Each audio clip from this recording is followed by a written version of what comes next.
Hello mga kaibigan, mga kapatid. Isang pinagpalang araw na naman ang ating kunin ngayon na meron tayong isang kakaibigan na ka-treasure hunter natin na marunong din mag-treasure sa gawing Nueva Ecija na yan, sa gawing kabundukan na papuntang Maria Aurora Baler, na ipinadala niya ang kanyang nakita sa kanyang yung bakuran, sa kanyang nililinis na kabundukan na bagong kuha nilang kapihan. Ngayon sa kabundukan na yon, na kanilang tinutunton itong daan ng tubo, itong yung kanang tubo, yung tubo ng tubig at kanyang gustong ayusin. Napansin niya itong itong bato na ito na nagkaroon ng intensyon na linisan at ayusin kung ano ang kinuha nito, dahil kakaintindi rin siya ng konting pagtitreasure. Kaya sa atin ay pinadala niya itong kanyang batong nakita na ito kung ano daw ang kahulugan nito. Alam mo kaibigan, sir, ito na kuha mo sa palagay ko, ito ay isang pagong na naglilimlim. Isa siyang pagong na naglilimlim, na nagkukan na binibigyan ng init ang kanyang mga itlog. At ang kagandahan dito sa mga pagong na ginawa na pinakikita mo sa aking kaibigan ay hindi ko siya maklarong mabuti, kasi kung nakapikit ba siya o nakadilat ang kanyang mga magagandang mga mata. Ayan, ito ang kanyang mga mata na nakapikit, para siyang may patak pa ng luha. Ayan, kaya kung nangingitlog siya, malamang na nangingitlog siya sapagkat meron siyang patak ng luha. Ganyan ang mga pagong. Pag nangingitlog, lumuluha, umiiyak. At kagandahan dyan, para siyang nahihirapan na nakangangapa. Ayan, di ba? Ang kanyang itsura. Kaya sabi ko, siya ay tunay na nangingitlog. At ang kagandahan dito, at alam na natin kahulugan yan, kung anong ibig sabihin ng pagong na nakadapa na walang mga paa. At wala din sa dito makikitang bundot na nakalabas o mga paa kahit saan, kaliwa, kanan, harap at likod. Kaya para sa naglilimlim o nangingitlog ko ano. At ang isang napakaganda rito na napansin ko kaibigan ay itong guhit na ito. Yan, para sa nagsasay na isang box. Nagsasay sa na isang box, kaya lang nakuha ko dito mayroon sa paganyan na sign na yan. Yung kahulugan nito na para sa lumabas, pero napakaganda rin kasi ito patag, ito makinis ito. Ganyan ang kanya. At dito siya may para siyang kukuha na triangle ito. Yan. Yan ang isang napakaganda rin na sign na makikita sa katawan niya. Yan ang napakaganda na nakikita natin dyan, na siya ay parang nangingitlog o naglilimlim. Ayon naman sa kasama natin, sa kaibigan natin ka-treasure hunter dyan sa gawing Nueva Ecija na yan, na pinadala niya rito para sa iyo kaibigan. Bantayan mong maigi ito at kaklaruhin natin mabuti kung nasaan ang item mo. Total ako naman ay malapit na rin umuwi.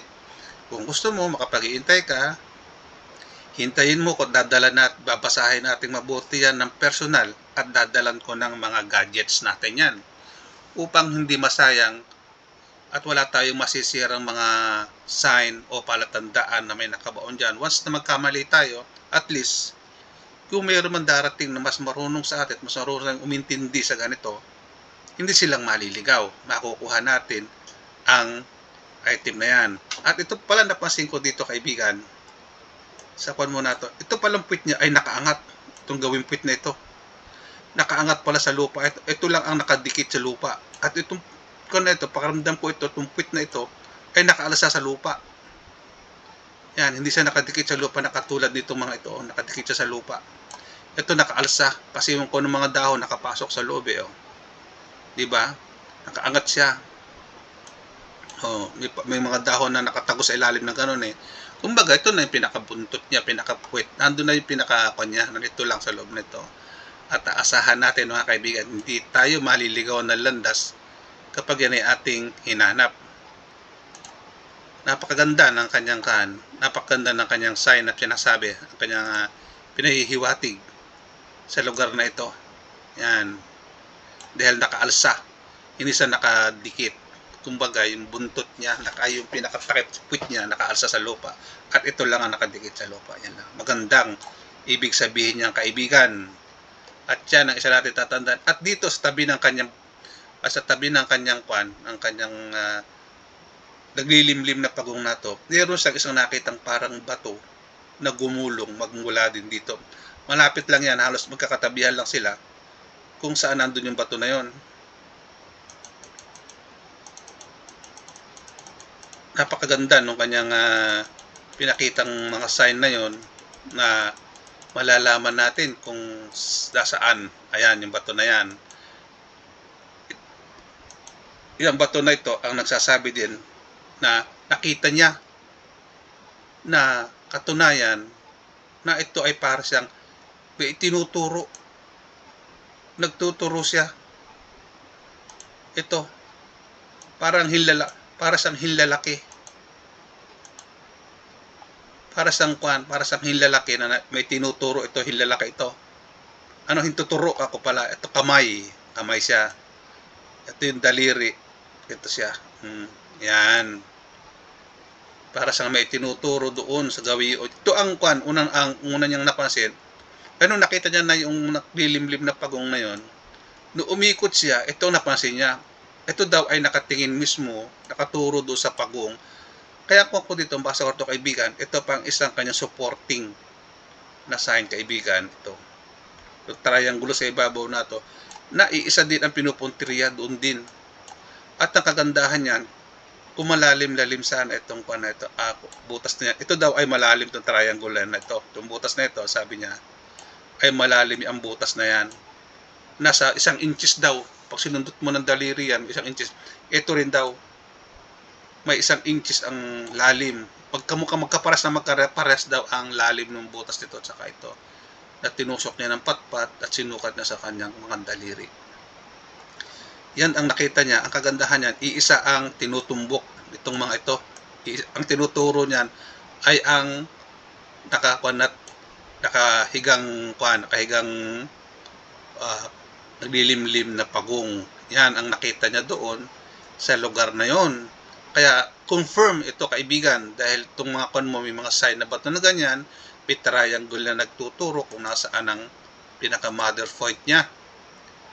Ang isang kinagandahan sa lugar na ito kaibigan, talagang ito ay nakabaon, ang bato na ito, ang kalahati nito ay nakabaon sa lupa. Malalim ito, patutsulok din daw ito na nakabaon sa lupa. Ito lang ang nakaalsa. Kaya hindi rin niya nagalaw o napihit kung paano. Ayon sa kanyang kwento sa atin. Nung kami nagkausap. Basta't ganyan lang, nilinis lang niya ang ibabaw, tinanggal yung mga baso-basura dito. Yun na ang kinuha niya. At mayroon din ako isang napansin dito kaibigan sa mo at isub natin ng konti. Ito kaibigan, ang ating sa napansin, itong drawing, itong nakaukit na ito. Ayan, ito siya. Gumanya siya. Ayan. Na mayroon siyang butas dito sa ilalim, sa likod na ito. Ito yung butas niya, Yan. Gulok siya na may butas dito sa ilalim. Yan ang isa pa. Parang yan din ang nagpo-point na naman doon.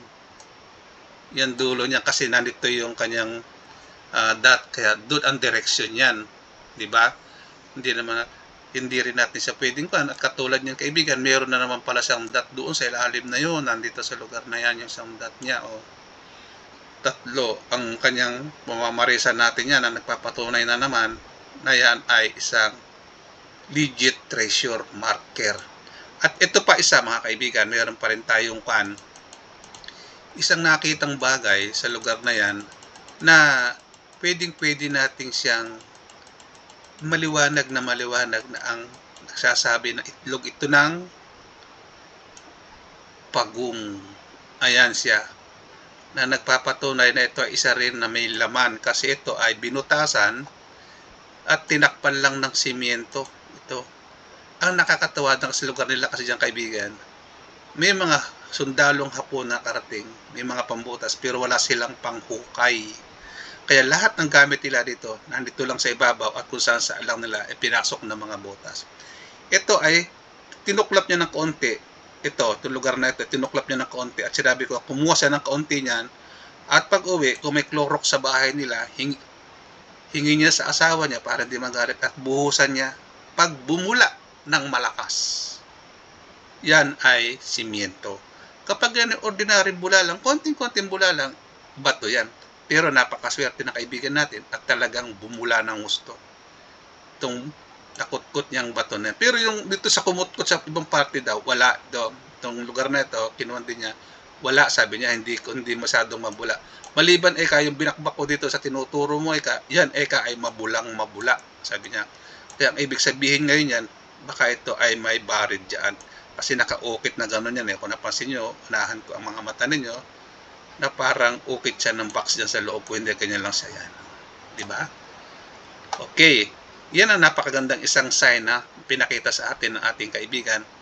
At yung isang kanya, isang anggulo niya, ito isang anggulo niya, yan. Kabilang side naman.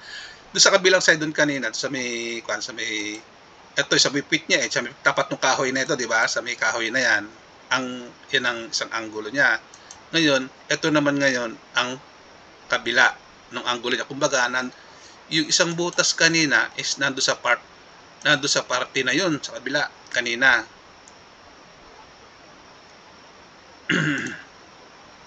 Nando sa parte ng kabila ng kahoy na yun, isang anggulo kanina. Ngayon, ito naman tayo, sa parte na ito, sa kabilang side naman niya. Ito kabilang side niya ay ganun din. Sa tingin ko ito, kaibigan, ay tagusan ang butas ng bato na ito. Tagusan ang butas niya. Yan. Tagusan siya. Kasi isa kanina, nando sa may lugar noong kahoy na yun yung isang butas. Ngayon, natinakpan ng simyento. Ngayon, itong parte na ito ay ganun din. Na may butas din. Ito ang butas na may laman na tinakpan din nila. Na sinimientohan lang din ang butas. Kaya nangangahulugan ngayon mga kaibigan, sa tansya ko yan, may laman sa loob na tinakpan. At yan ay malalaman natin kung saan ay maipupokus natin siya na napakaganda at makikita natin yung kanyang kabuang sign, ang kanyang kagandahang sign, na nagpapatunay sana na may laman sa buried point niya. Hindi ko lang kasi pare malaman, kaibigan, kung ang guhit na ito ay kung ano ang ibig sabihin yan. Ay, ayaw gumuhit.